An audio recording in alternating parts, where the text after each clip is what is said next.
20 years ago, everybody thought the internet was going to change everything, and it did, but it almost bankrupted everybody first. So the internet was pretty revolutionary. It changed a lot, but just not as fast as we thought. Between 1995 and 2002, investors mistook a real tech breakthrough for an instant money machine. They set billions of dollars on fire, and they accidentally built the digital world that we live in today. Now, here's the thing about tech revolutions. They always start with something real and they end with something ridiculous sometimes. In the 1990s, that something real was the internet. Suddenly, you could send an email across the world in just seconds. You could buy books from a computer. You could read news on a glowing screen, and it felt like you were standing on the edge of civilization. And then, in a few short years, that excitement turned into the biggest financial mania since tulips. Now, this time is different, isn't it? The early internet was a miracle. You could connect millions of people. You could build global businesses. You could bypass like all the old people. This wasn't hype. It was like a real general purpose technology, like electricity or the printing press. But humans have one unfortunate habit. We don't do gradual. Once we see a future that's inevitable, we assume it's imminent. It's going to happen right now. So investors started fast forwarding to the end of the story, imagining a world where everything physical became digital overnight. The internet, they said, changes everything. And that's when a genuine innovation turned into a speculative religion. Now, if you look at a market mania, you see what we call value detachment. Traditional investing used to mean looking at profits or dividends and cash flow. But during the dot-com boom, no, these were old economy metrics. Analysts were talking about stuff like eyeballs and page views and click through rates. The more people who visited your website, the more valuable your company was, even if you were losing money on every single sale. We had pets.com. It sold dog food online, shipped it at a loss, and it still got a Super Bowl commercial. Why? Because the logic was if you get big fast enough, profits will magically appear later. This wasn't a fringe idea, it was the strategy. It even had an acronym, GBF, get big fast. It was a speed run for money. And that's that new economy dogma. Every bubble invents its own gospel. That's the takeaway. The .com like creed was the old economy was dead. Tangible things like factories or inventory and profits were all for dinosaurs. The new economy was pure growth, pure velocity.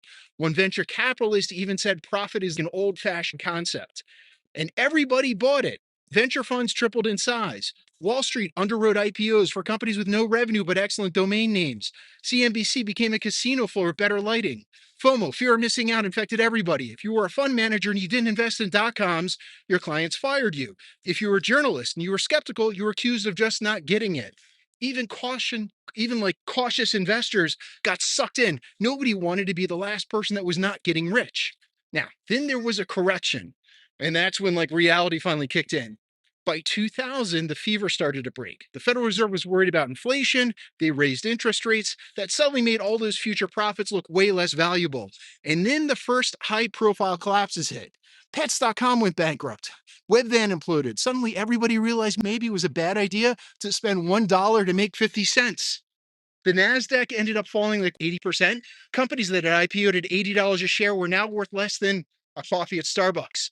The crash wasn't surgical, it was a forest fire. Good companies burned right alongside bad ones, and brilliant engineers got laid off. The phrase .com went from futuristic to embarrassing.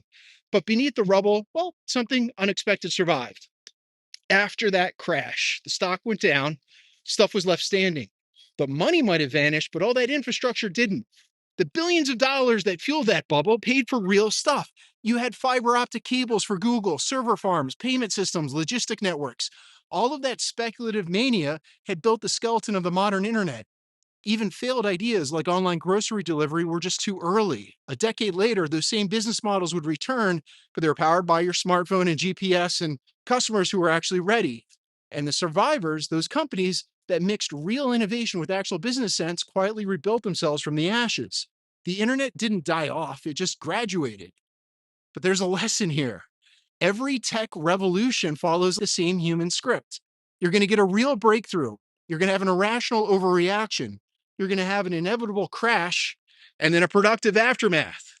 The tragedy of the dot-com bubble wasn't that people believed in technology. It was that they thought they could change the world instantly.